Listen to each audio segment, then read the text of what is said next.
Architecture Minute. I used to teach architecture as an associate professor at the architecture school at the University of Oklahoma. My method of teaching borrowed from my predecessors like Bruce Goff, who established the school, and Professor Dean Bryant Vollendorf, who taught there for many years. In my first year class, students didn't start off designing their dream architecture project right off the bat. We started with a broad discussion of design principles and explored them in graphic design assignments.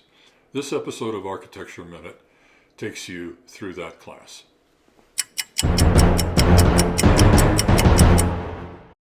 As my student, the first thing I ask of you is put an ink dot of any size at any place on a blank sheet of paper. That's it, just a dot. We pin the results to the wall and critique each one as a piece of art. What this quickly reveals is your eye immediately moves to the dot, wherever it is. By default, this is the focal point of your composition. And what an amazing power this is.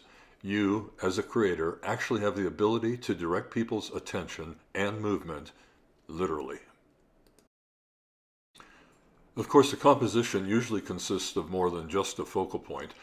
There are other elements in art, music, or architecture that can be used to develop the design. These are also under your control as a creator. The next assignment is to create an abstract design on symmetrical axes, limiting your design to linear geometry for now, no curves or freeform shapes. Students are encouraged to think about using geometry to create a focal point. This establishes a theme, and you can create variations of that theme along the way. And you can intentionally use the ends of each axis to create a terminus, an ending. The lesson here is not about symmetry or geometry. Those are just artificially imposed limitations, so we can focus on design concepts and graphic skills. It is amazing how inventive and varied the solutions are within these parameters. Next, we expand these concepts, working with cut paper glued to a 12-inch by 36-inch background. With cut paper, we are more connected to the geometry. The cut shapes are also a way to explore color in your design. The unusual background proportions are simply a way to encourage new understandings of empty space. The same concepts are explored.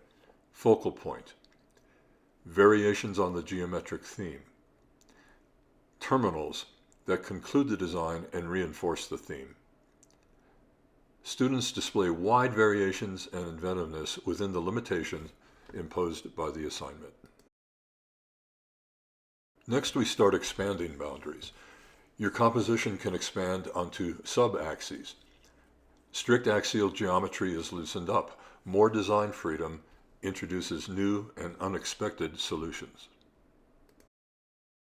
And if we start to expand the geometric vocabulary, no longer limited to rectilinear designs, we can explore curves and freeform shapes, still applied in a controlled, intentional way.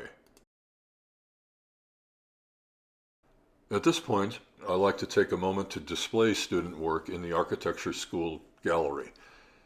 This isn't the end of the semester. In the next module, we actually do get into architectural design projects.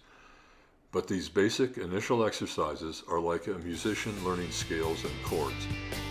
You can't create music unless you know the basic foundations.